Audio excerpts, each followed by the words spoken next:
"Ma'am, could you be my mommy just for one day?" The question, barely above a whisper, sliced through the ambient murmur of Park Avenue's Starbucks like a cold wind breaking through a warm room. Eleanor Grant, poised, powerful, and perfectly aloof, looked up from her lukewarm cappuccino, her second one, reordered because the first hadn't been hot enough. And yet, that cup sat untouched. But now her eyes blinked in surprise. If you believe in second chances, redemption, human kindness, and unseen miracles, so stay tuned and subscribe, because this story gives you hope, joy, and courage to restart your life again and again. Now, let's back to the story. A boy stood in front of her, no taller than the table, with messy hair as though he'd tumbled through a field, and a camo green jacket that draped over his skinny frame like a blanket borrowed in haste. But it wasn't the disheveled look or the boldness of his voice that struck Eleanor. It was his eyes, bright, earnest, fractured by some invisible weight no 6-year-old should carry. "Tommy," a man's voice rang out behind him, gravelly, tired-winded. A father, clearly, racing across the tile floor, with a grocery bag slung carelessly over one shoulder and damp patches on his hoodie betraying the drizzle outside. His shoes, worn thin, squeaked with every hurried step. "I'm so sorry," the man panted, gently reaching for the child. "He slips off sometimes. I lost my wallet and the delivery got canceled. And God, I just looked away for a second." Eleanor said nothing. She simply looked down at the small boy who hadn't moved, whose tiny hand now tugged at the hem of her tailorable coat. "Why would you want me to be your mom?" she asked, her voice steady but low, something stirring beneath her ribs she didn't recognize. "Because tomorrow's Parent Day," the boy said simply, "and all the kids are bringing their moms or dads. I don't have a mom, but you look like someone who'd be nice, even if you were mad at your coffee." The cafe seemed to hold its breath. A barista froze mid-wipe. A couple sipping lattes stopped mid-conversation. A teen in the corner slowly raised his phone, ready to film. The father, Jack, blushed a deep red, his face etched with mortification. "Ma'am, please, he just says stuff. You don't have to." "What's his name?" Eleanor interrupted, her tone gentler than before. "Tommy. Tommy Miller," Jack said, confused now. "And what school?" "Eastfield Elementary. First grade. Room 1A. Tommy answered proudly, chest puffed up like a soldier giving rank. Jack stepped forward, uncertain. "I don't want any trouble. You've probably got a million things to do, and—" "I'm not asking for your resume," Eleanor said sharply, already bending to meet the boy's gaze. "Do you think I'd make a good pretend mommy?" Tommy grinned. "Only for a day. But yeah, I think you'd be awesome." She nodded. "All right then. Just for a day." Jack stared. "Wait, really? You don't have to." But she was already walking away, heels clicking across the cafe floor. She didn't glance back, not even when someone whispered, "Asterisk, isn't that Eleanor Grant?" Asterisk. That night, Eleanor sat in silence inside her sprawling Central Park penthouse. Floor-to-ceiling windows opened out to the New York skyline, glittering like a galaxy scattered across concrete. A glass of untouched wine glowed beside her. "You're thinking about the boy," her assistant's voice echoed through the speakerphone. "I'm thinking about how hard it is to get a cappuccino made right," she deflected. Then, after a pause, her voice softened. "His eyes, they reminded me of Elise." The name fell from her lips like a stone dropped in still water, quiet but shattering.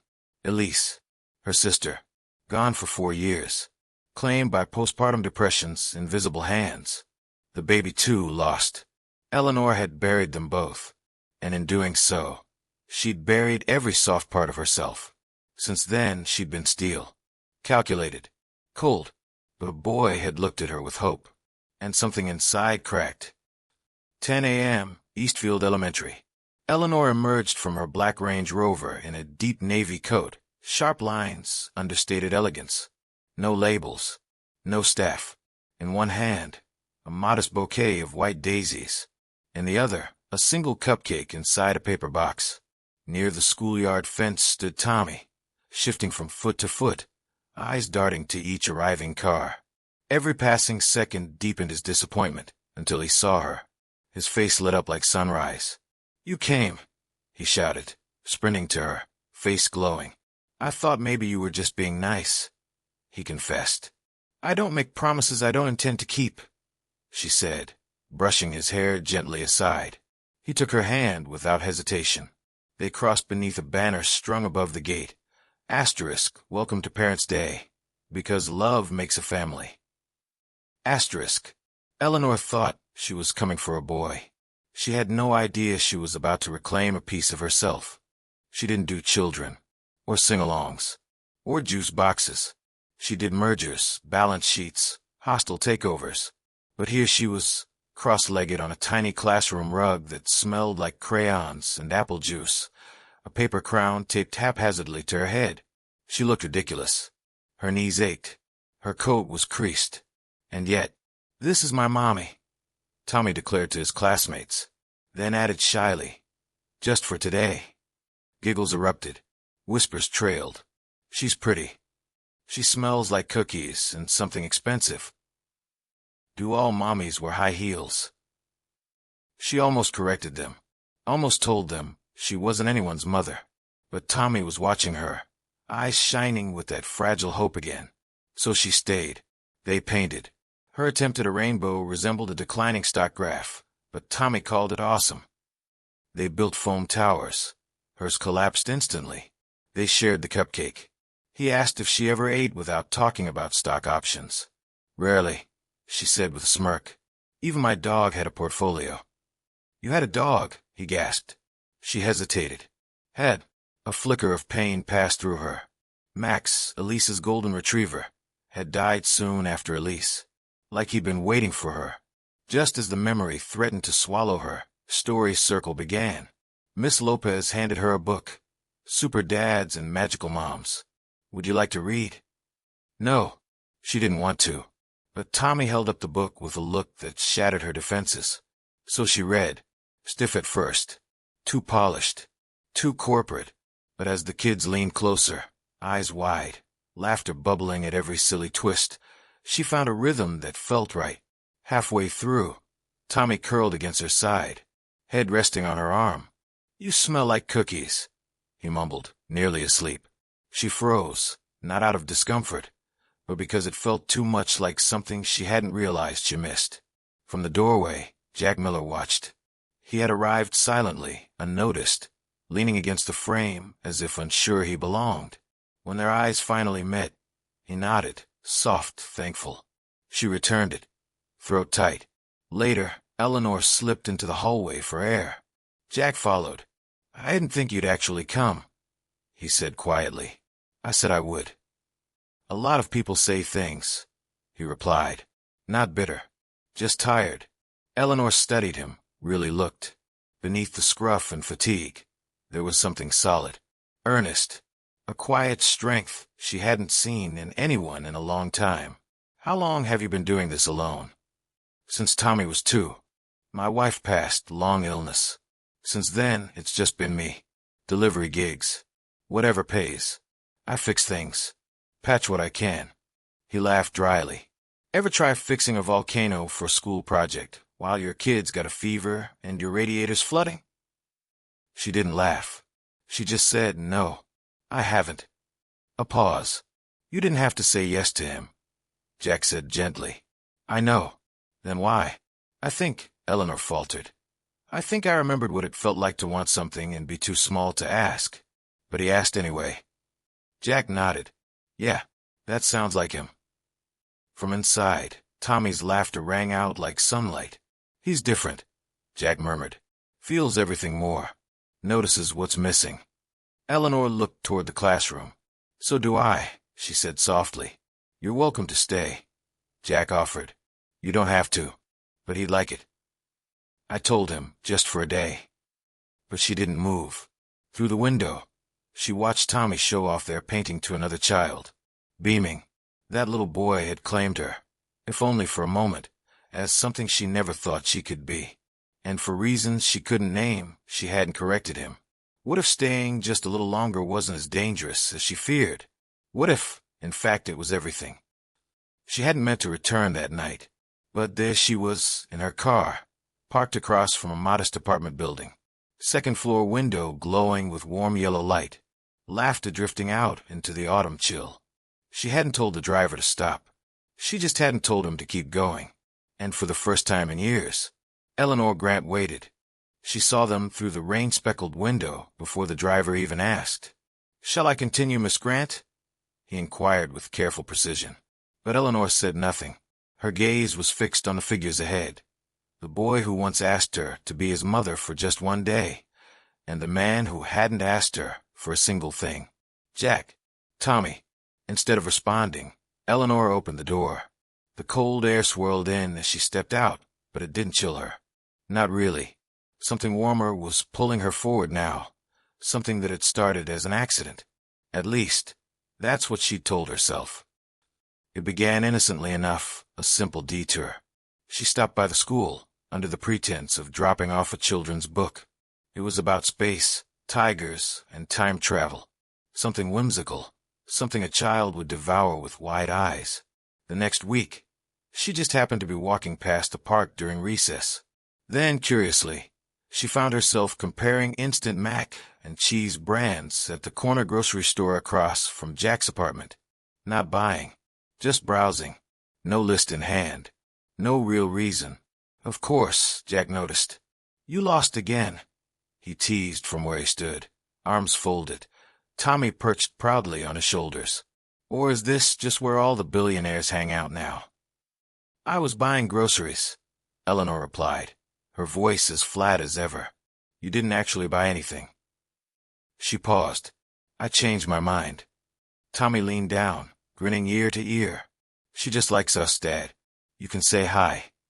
Jack smirked. "That obvious, huh?" Eleanor turned to Tommy, arching her brow. "What makes you think I like you?" "You don't wear your sunglasses with us," he said matter-of-factly. "That's how I know you're not hiding." Her lips twitched, a ghost of a smile escaping. She hated how this boy saw through her. How easily he disarmed her. "We're just about to eat dinner," Jack said, setting Tommy down. "It's nothing fancy. Just spaghetti. You hungry?" She hesitated. She had a reservation waiting at a steakhouse downtown. Her phone buzzed with unread emails. 2 fund managers needed her sign-off for a major acquisition. Her world demanded her attention. And yet, I could eat. Their apartment was humbler than her walk-in closet. A narrow hall led to a lived-in room with mismatched furniture, peeling wallpaper, and a portable heater humming near the window. But it was warm, safe, real. Dinner was served on a fold-out card table with 3 chairs. Jack boiled spaghetti in a scratched old pot, while Tommy gave Eleanor a grand tour of his bedroom, which also doubled as a spaceship depending on the day. "Sorry about the mess," Jack muttered, setting out chipped plates. "It's fine," Eleanor said, settling into the seat. "I'm not here for the decor." Tommy dug into his food with the vigor only children know, sauce trailing down his chin like war paint. Eleanor watched, transfixed by the simplicity of it all. Jack sat across from her, gaze thoughtful. "So how does someone like you end up spending time with people like us?" "People like you," she echoed. "You know what I mean. We're not exactly in your tax bracket." Her fork paused midair. "I don't remember the last time someone looked me in the eye and just spoke." "That's sad," Jack said softly. "No," she corrected. "It's honest." He studied her, not like a businessman weighing a deal, not like the press circling a story, but like a person. It made her feel exposed. "Tommy's a good kid," she said finally. Jack smiled, his face softening. "He's everything." A quiet settled between them, heavy with all the things neither of them knew how to say. "You ever think about starting over?" she asked quietly. Jack leaned back. "Starting over sounds expensive." "It doesn't have to be." He chuckled. "No offense, but in your world, even breathing costs extra." "I mean it," she said, her voice more tender than she meant it to be. "You deserve more than this." He didn't flinch, didn't argue. "I'm not looking for more," he said gently. "I'm looking for enough." That made her pause. That wasn't something people in her world said. That's because you don't spend much time with people who've lost everything, Jack added, voice quiet but steady. The air between them shifted again, deeper this time. I lost my sister, she said, the words tumbling out of nowhere. To postpartum depression. No one knew. I didn't even realize until it was too late. Jack's features changed, softer, understanding. She was the kind one, Eleanor continued, eyes distant. The brave one. I built empires to forget her, but some things don't stay buried. Jack didn't offer platitudes. He didn't tell her it would be okay. He simply sat in the mess with her. And for once, that was enough. Do you think I'll be tall when I grow up? Tommy asked suddenly, sauce still on his face. Jack laughed. Taller than me, definitely. I want to be strong like Daddy, Tommy said, then turned to Eleanor. And smart like you. Her heart twisted with something sharp and sweet. Later, as she pulled her coat from the peg, Tommy wrapped his small arms around her. Are you going to come back? He whispered. Eleanor crouched down, brushing a strand of hair from his forehead. Do you want me to? He nodded fiercely. She looked up at Jack. He said nothing, didn't plead, didn't ask. And that's what undid her. Because for the first time in her life, she wanted someone to. The rain was heavier now, falling in sheets as Eleanor stepped out of a boardroom high above the city. Her driver was delayed, her umbrella forgotten, her blouse soaked. But she didn't turn back. She walked, heels clicking against the wet sidewalk, hair plastered to her skin, through streets she'd never wandered before. These buildings weren't made of steel and ambition. They were built of brick and memory, worn but full of stories. Like Jack, like Tommy. She told herself she didn't know why she came, but she knew. The apartment smelled of burnt garlic and tomato sauce. Tommy's face lit up when he opened the door. You came back, he cried, arms wrapping around her waist like they'd never let go. I didn't bring dessert, Eleanor warned, a smile sneaking in. That's okay, Tommy beamed. We saved you a seat. Jack appeared from the kitchen, wooden spoon in hand, apron reading chefish, like some dad joke come to life. Tough day at the office, he teased. Or are you auditioning for a shampoo commercial? Eleanor looked down. Her designer blouse clung to her, soaked through. I walked. Jack paused, studying her. Not judging, just surprised. I'll get you a towel. She stepped inside, shedding her wet coat. The apartment smelled like garlic and laundry and crayons. Everything her penthouse never did. Come see the spaceship. Tommy tugged her hand eagerly. She followed. His room, barely big enough for a twin bed, had become a star cruiser. Blankets draped like wings. Flashlights for stars. Paper planets dangling from yarn. This is amazing, she said breathlessly. We're going to Jupiter, Tommy announced. You can be co-pilot. I've never been to Jupiter. Neither have we, he grinned. That's the fun part. Dinner was beautiful chaos. The spaghetti was overcooked. The garlic bread burnt. The napkins were paper. The drinks were tap water in plastic cups. And yet, Eleanor had never felt so grounded. They laughed, told stories. Jack quizzed her on herbs.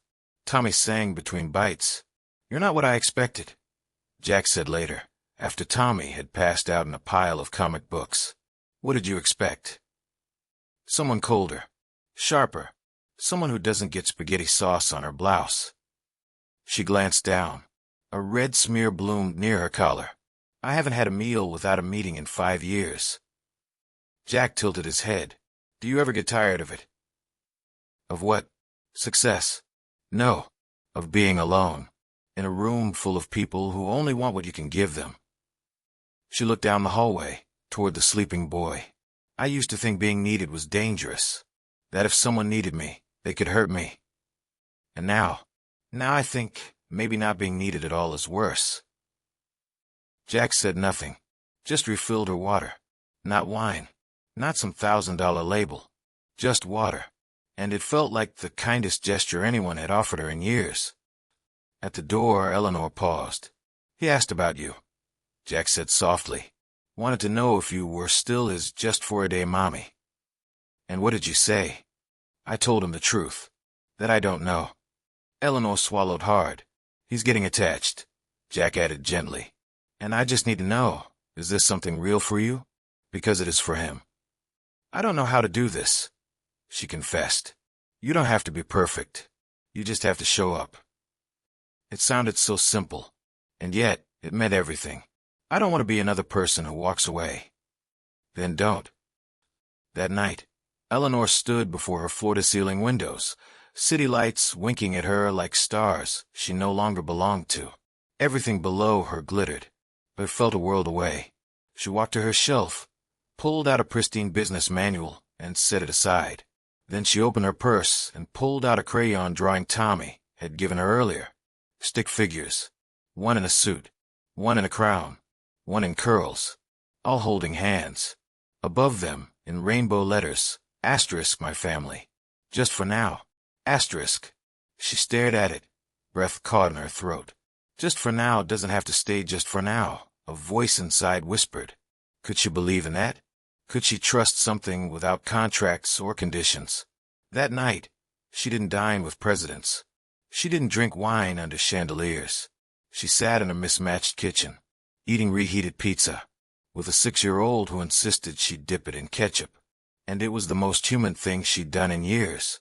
You know, she said, eyeing the bottle suspiciously. Ketchup on pizza is criminal. Tommy gasped. That's the best part. Jack laughed from the sink. She probably eats pizza with a fork. I do not, Eleanor said, then paused. Okay, maybe once. In Geneva. Tommy cackled. Jack tossed her a towel. Try not to kill our guest, bud. Eleanor caught it, smiled, and when she wiped Tommy's chin, he leaned into her touch without hesitation. She didn't know how this happened, how this boy, this man, this home, had carved space inside her, but it had, and she didn't want to leave. After dinner, when the plates had been cleared and laughter still echoed in the corners of the small apartment, Tommy, with a spark in his eye, announced, Movie night. We watch The Iron Giant when we've had a good day. It's our rule. Jack quirked an eyebrow toward Eleanor. You're in luck. It was a good day. She almost asked for whom, but something softer took hold of her tongue. She simply nodded. The three of them collapsed onto the couch, Tommy nestled in the middle, arms brimming with a tangle of blankets, and a well-loved stuffed tiger with a missing eye. As the movie bathed the room in gentle blue light, Tommy's laughter rang out bright and free. Eleanor barely noticed the film. Her eyes kept drifting to him. The purity, the joy. Jack must have noticed. He turned to her quietly, studying the look in her eyes. What? She asked, caught off guard. Nothing, he murmured. You just don't look like you're pretending. I'm not. He nodded, turning back to the screen. Good. She didn't quite know what he meant, but something inside her knew it mattered. When the credits rolled and Tommy had fallen asleep, curled like a kitten between them, Jack lifted him in his arms, carrying him to bed with the gentleness of someone who understood the weight of small things. Eleanor followed, pausing at the doorway as Jack pulled the blanket up to his son's chin. Do you ever get scared? She asked softly. Jack looked at her, then back at Tommy, his voice barely above a whisper. Every day. Of what? Losing him. Failing him. Not being enough. She leaned against the doorframe. But you show up.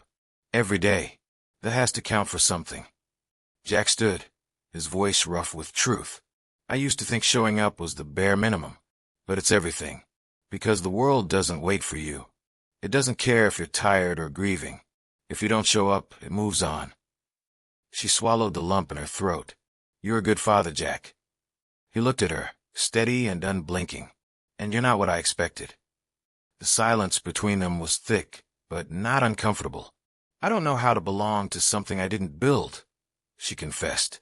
You don't build families, he said. You love them. With that, he turned off the light.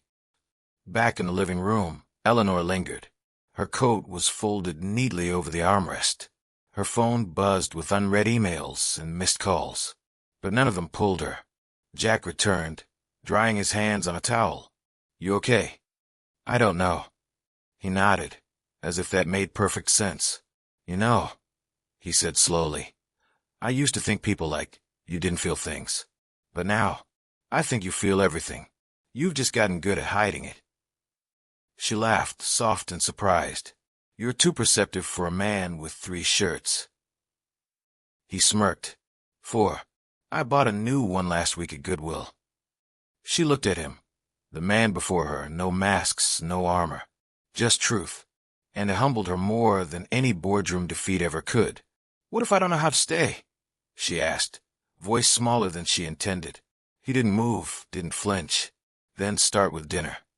Her breath caught. Dinner? Come back tomorrow. Bring something terrible. Or don't. Just show up. No pressure. No rules. No pretending. She nodded, unsure if she was agreeing to dinner or something infinitely larger. That night, lying on the pull-out couch beneath borrowed blankets, no skyline, no designer sheets, just the sound of rain against the windows, Eleanor closed her eyes. And sleep, for the first time in years, came easily. In the next room, Jack watched his son sleep and whispered into the dark. She stayed. And in that quiet, a question settled in his chest, one wrapped not in fear, but in hope. It began with a photograph. Blurry. Overexposed. Just a candid moment on someone's phone. Eleanor Grant stepping out of a weather department in Brooklyn, holding the hand of a little boy. No press release. No statement. No entourage. Just her. By noon, her name was everywhere. Secret Life of Eleanor Grant. Billionaire CEO playing house in the projects. Headlines screamed. Blogs speculated. News anchors dissected the timestamp, the outfit, the location. Was the child hers? Was this PR?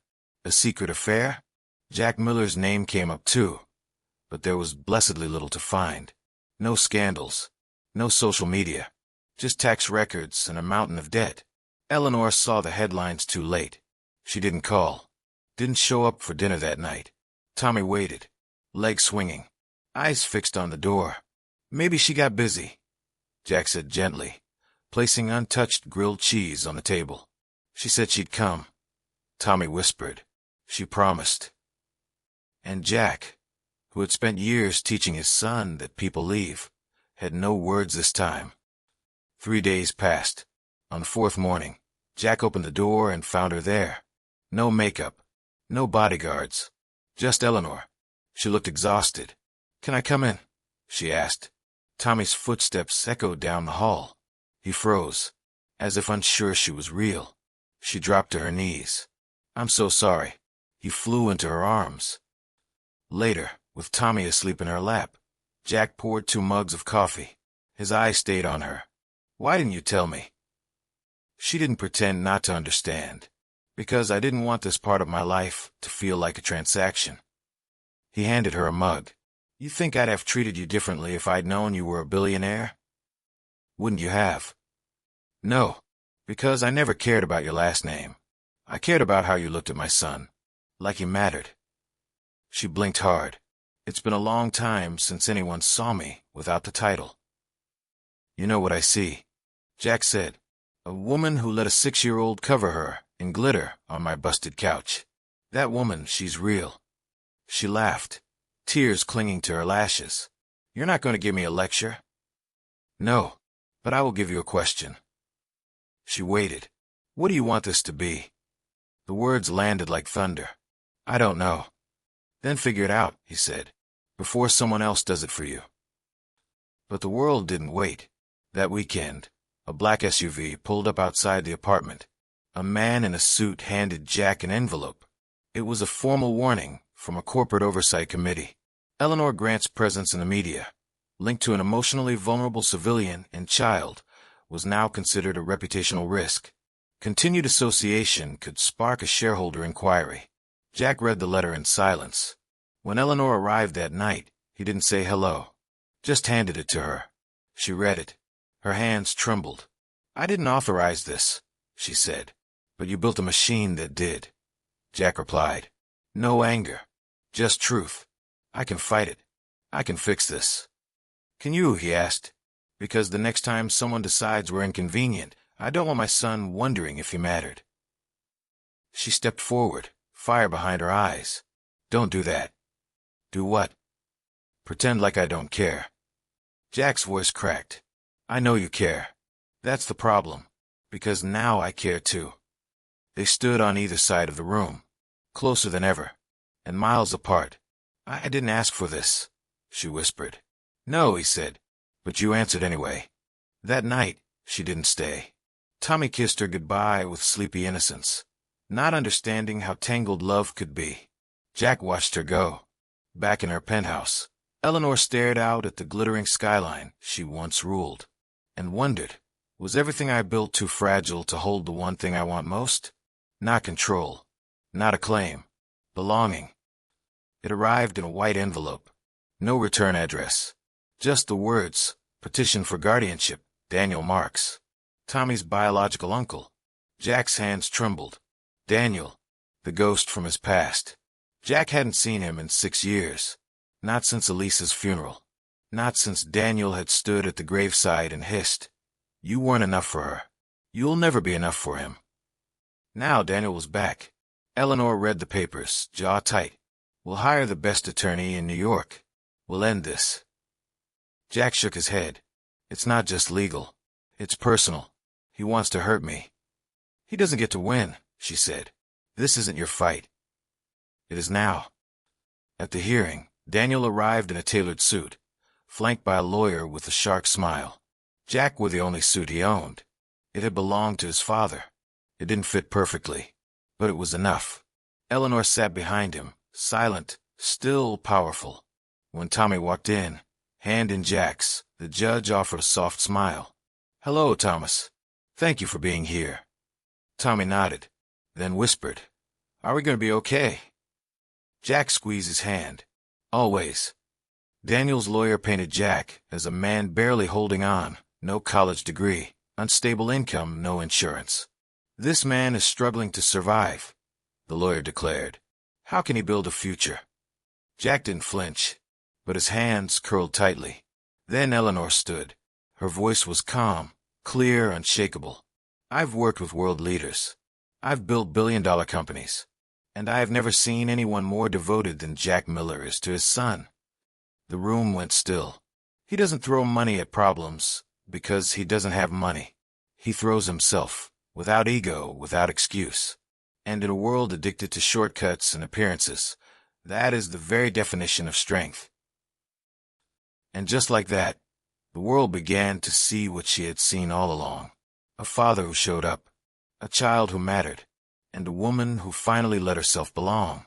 Not to power, not to perfection, but to something real, to love, in its rawest, most redemptive form. She turned slowly to the judge, her voice steady, eyes shimmering with something raw and resolute. "If love matters in this courtroom," she said, each word deliberate, heavy with emotion, "and I pray that it still does, then this man deserves to keep his child." The judge leaned forward, inscrutable. A pause thickened the air. "Has the child expressed any preference?" No one prompted him. No one moved. But Tommy stepped forward. Small fists clenched, chin lifted against the trembling. He walked bravely to the center of the room. "My name is Tommy," he said, voice clear and high with emotion. "And I already have a dad." A hushed gasp rippled through the room. Daniel's lawyer opened her mouth to object, but the judge lifted a hand. Silence returned. Tommy didn't stop. "He reads to me every night. Holds my hand when I'm scared. He doesn't have a big house or a cool car, but he stays. Even when he's tired. Even when I'm annoying." He turned and pointed at Jack, eyes fierce with love. "I pick him." Then his gaze shifted to Eleanor. "And I pick her too. Not because she buys me stuff. Because she listens. She makes me feel safe. And you shouldn't take that away." When he finished, Tommy walked back to Jack, climbed into his lap, and said no more. The judge cleared his throat, his voice gentle but firm. "In light of the testimony and the deep emotional bond between the child and Mr. Miller, the petition for guardianship is denied." The gavel struck like thunder. Daniel slumped in his chair. His lawyer hissed quietly and began gathering papers. Jack exhaled for the first time in what felt like forever. Eleanor reached for his hand. "You did it," she whispered. Jack shook his head. "No, we did." Outside the courthouse, sunlight bathed the street. Tommy skipped ahead, weightless. Jack turned to Eleanor. "You didn't have to be there." She met his gaze, quiet and unwavering. "Yes, I did." "Why?" "Because you're the first real thing I've had in a long, long time," she said, her voice barely more than breath. "And I'm tired of letting real things go." That night, takeout came in a crinkled paper bag.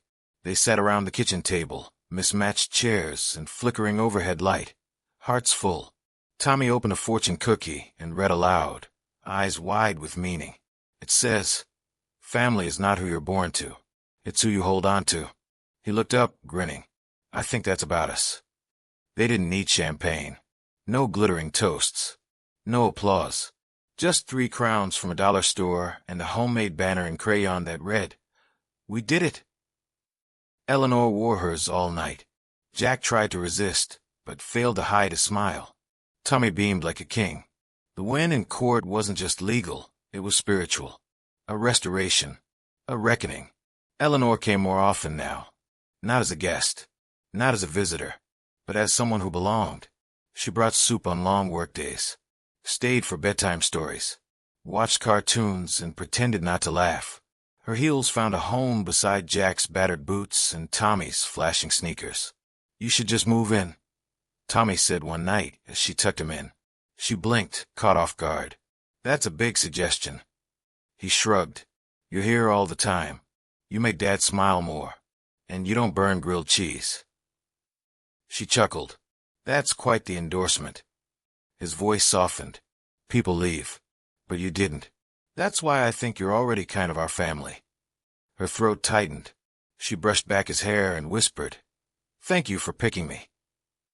The next morning, Eleanor made a decision she never imagined she would. She stood before the boardroom she once commanded. "You all know who I am, what I've built, but I've learned something. What we build means nothing if we're too afraid to live inside it." A ripple of surprise, unease. "I'm stepping back from daily operations. I'll remain chairwoman, but I'm starting something new, a foundation, one that gives second chances to families like Jack and Tommy." A man tried to interject. She raised a hand. "I'm not asking. I'm telling. This isn't an exit. It's a return to what matters." And with that, she walked out. The skyscraper didn't collapse. The empire didn't crumble. But Eleanor Grant turned her back to it, and for the first time, faced something real. That weekend, Jack prepared a dinner. Not extravagant, just real. He set the table with mismatched plates, roasted chicken, cinnamon candles. When Eleanor arrived, she paused in the doorway. He wore an apron that said official taste tester. "Don't judge," he said, holding up a spoon. "It's probably overcooked." She stepped forward. "It's perfect." They laughed and ate as if the apartment had grown, as if joy had made more room. Mid-meal, Tommy ran to his backpack and returned with a folded drawing. Crayon figures, one tall with a crown, one with a beard, one tiny with a cape. Above, me, Daddy, and my family. Below, in shaky writing, forever, not just for a day. Eleanor pressed her fingers to her lips. Jack reached for her hand. "I think he knows." "So do I." Later, outside by her car, Jack exhaled. "I never thought I'd have this again." "Why didn't you ask for more?" she asked. He looked at her, voice hushed. "I didn't think I deserved more." She stepped closer. "You do. You always did." He brushed a strand of hair from her face. "What about you? Did you ever think you'd let someone in?" "Only when I stopped being afraid of what it might cost." They stood quietly in a hush of the city, two souls choosing each other. The next morning, Tommy burst out the front door, clutching an envelope with a red heart sticker. "I want to mail it to the foundation." Jack raised an eyebrow. "Mail what?" "My first donation." Inside, a dollar bill and 2 quarters. "For the next kid who needs a family," he said. "Like I did." Eleanor knelt, tears rising. "Tommy, you didn't just find a family. You helped build one." He threw his arms around her. I love you, Miss Eleanor. She held him tighter. You can drop the miss, she whispered, voice breaking. That evening, tucked between quiet brownstones, they arrived at a small restaurant. From the outside, it was ordinary, but inside it glowed. Fairy lights traced the ceiling. A round table in the center. 3 handwritten place cards. Jack, Tommy, Eleanor. Jack fidgeted in his only dress shirt. Eleanor stood beside him, stunning in a green dress made luminous not by glitter, but by simplicity. You didn't have to do all this, she whispered. I didn't want another night, Jack replied. I wanted one we'd remember. Tommy raced ahead, eyes catching cupcakes. Do they have crunchy sprinkles? Jack winked. They do now. Dinner passed with warmth and laughter. No talk of courts or headlines. Just dinosaurs, pizza toppings, and the clunking sink. Near the end, Eleanor pulled out a small silver-wrapped box. For me, Tommy gasped. Inside, a silver necklace with a round charm. On the front, family. On the back, forever. You showed me what that word means, she said. He climbed into her lap, clinging tight. You're my forever, too. After dessert, with Tommy half asleep, Eleanor reached for another box. This one smaller. She stood. Jack, I don't know how to do this like others. I don't write poems. I barely make coffee. He rose, breath held. But you taught me that love isn't perfection. It's presence. Showing up. Again and again. She opened the box. A ring. Simple. Honest. I don't want convenient. I want real. I want us. If you'll have me. For a heartbeat. Everything was still. Then Jack stepped forward, cupped her face. I already do. They kissed. And somewhere in that candlelit hush, time folded into forever. Tommy, half-waking, beamed. Can I be the flower boy? Jack laughed, scooping him up. You're more than that, buddy. And in that moment, the world felt wide, and small, and completely, utterly right. They stood for a moment, hands interlocked, as if the rest of the world had fallen away. Silence wrapped around them like a sacred vow, until Jack, his voice barely a whisper of hope and wonder, finally asked the question he had long tucked away in the shadows of doubt. What if we really could have all of it? Eleanor looked up at him, a knowing smile dancing on her lips. Then let's build it. Far away, in a quiet shelter nestled between forgotten alleyways and weary walls, a child held a flyer with trembling hands. It bore the name, Second Chance Foundation. To most, it was just paper. But to this child alone, abandoned, aching, it was possibility. It didn't promise charity.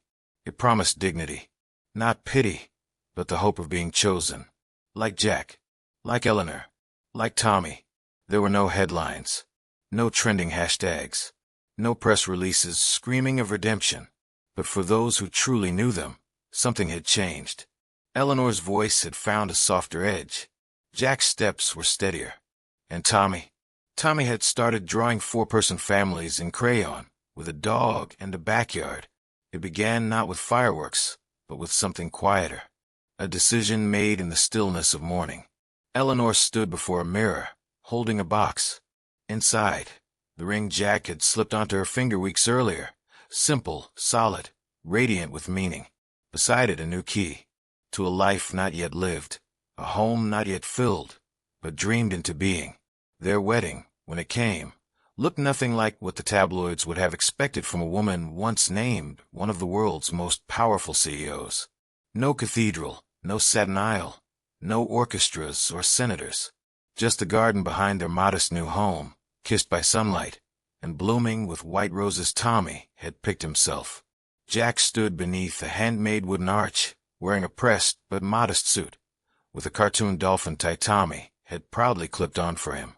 Eleanor wore a simple ivory dress with a yellow flower tucked behind her ear, Tommy's choice again. As she reached him, Jack whispered, "You look like peace."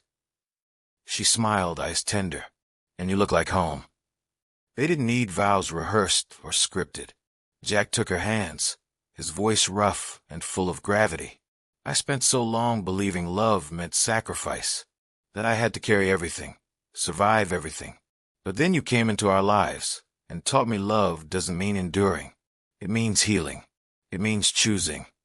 Eleanor's voice trembled as she replied, I thought if I built enough empires, nothing could hurt me. But you showed me I didn't need to be unbreakable. You made room in your world for a woman who didn't know how to belong. Tommy, bouncing with excitement beside them, clutched the velvet-ringed box he had nearly dropped twice. Can I say my part now? He stage whispered. Everyone laughed. Jack nodded.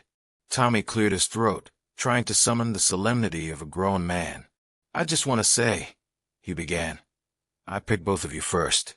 Before the dress, before the rings, before the cupcakes. I picked you because you make each other better, and you make me feel like the luckiest kid in the world. There wasn't a dry eye in the garden. Eleanor leaned down and kissed his forehead. You're the reason we're here. They exchanged rings, and though no words were needed, the way they looked at each other said more than 1,000 I do's. It said always. After the ceremony, they danced barefoot in the grass. No music, just laughter. Tommy twirled Eleanor until they both collapsed, dizzy with joy.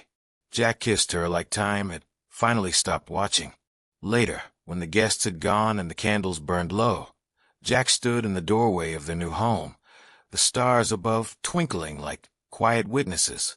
Eleanor wrapped her arms around him. What are you thinking? She asked. He smiled. That I used to be terrified of falling. And now, he turned to face her, eyes glowing. Now I know I already landed. Inside, Tommy had fallen asleep on the couch, still in his bow tie, clutching a stuffed dog Eleanor had given him, a tag tied to its neck reading, For all your adventures. Jack tucked a blanket around him, then looked at Eleanor and said, He's everything. She smiled, tears threatening to spill. So are you. And you. I'm home. That night, the house was quiet, but brimming with dreams, with beginnings. Not ones shouted from rooftops, but ones lived in bedtime stories and burnt pancakes, in mismatched socks and kitchen spills, in second chances. There was no date circled in red ink on a calendar that marked when they became a family. No singular moment where everything shifted. It happened slowly, like spring thawing into a long-frozen room. Tommy started calling her Mom, one morning over cereal, as naturally as if the word had been waiting its whole life to be said. Eleanor began instinctively packing 2 granola bars every day, one for Jack, one for Tommy. And Jack started humming when he made coffee, as if life no longer needed proving. One Saturday morning, Eleanor, in Jack's oversized hoodie, stood at the kitchen counter reading a sticky note from Tommy. Asterisk, don't forget show and tell. Bring something cool, asterisk. She raised an eyebrow. I don't think a balance sheet will impress a bunch of 6-year-olds. Jack, feeding their rescue dog, aptly named Chance, smirked. You could show them how to buy a company. Or, he added, watching her hold up a jar, how to make glitter slime. Tommy said it's our greatest invention, she said. It is, Jack said solemnly. My legacy. At school, Tommy stood proud before his class. These are my parents, he said, pointing to Jack and Eleanor. And this is their slime. They made it together. Only fought a little. The class erupted in giggles. He added, his voice softer now. They told me family means you choose each other every day. So I picked them, and they picked me back. On the drive home, Jack reached across the console and held Eleanor's hand. I used to think love was for other people, that I had to survive alone. What changed? She asked. He smiled. You did. No, she whispered. We did. Together. The Second Chance Foundation blossomed. No longer just an idea, but a sanctuary, a network, a promise, scholarships, housing, hope, a beacon for those who had been overlooked and forgotten. At the ribbon cutting of their new community center, Tommy stood, scissors in hand. Ready? Eleanor asked. He nodded. Let's do it. When the ribbon fell, cheers rose. But in the midst of applause, the most important thing was the way Jack looked at Eleanor and Tommy, like a man who had watched something be built from nothing, something that would last. One golden evening, Eleanor sat on the porch, tea in hand, watching Jack and Tommy race down the block, Chance barking joyfully behind them. She smiled into the quiet. Jack returned, winded. Tommy beat me. He's got your stubbornness and my need to win. We're doomed, Jack replied. They sat on the steps, shoulder to shoulder. You ever think about how it all started? He asked. A bottle of water. A little boy with a big question. That question changed everything. It did. That night, as they tucked Tommy in, he murmured, Thanks for staying. Eleanor kissed his forehead. Always. Even when the slime explodes. Especially then. Outside, the sky was endless. Inside, a family slept, whole, safe, chosen. Because love, when it's real, doesn't always shout. Sometimes it whispers. Sometimes it knocks. And when you answer, when you stay, not just for a day, but for a lifetime, you find something stronger than fate. Because in the end, family isn't who you're born to. It's who you become for each other. And maybe that's what love is.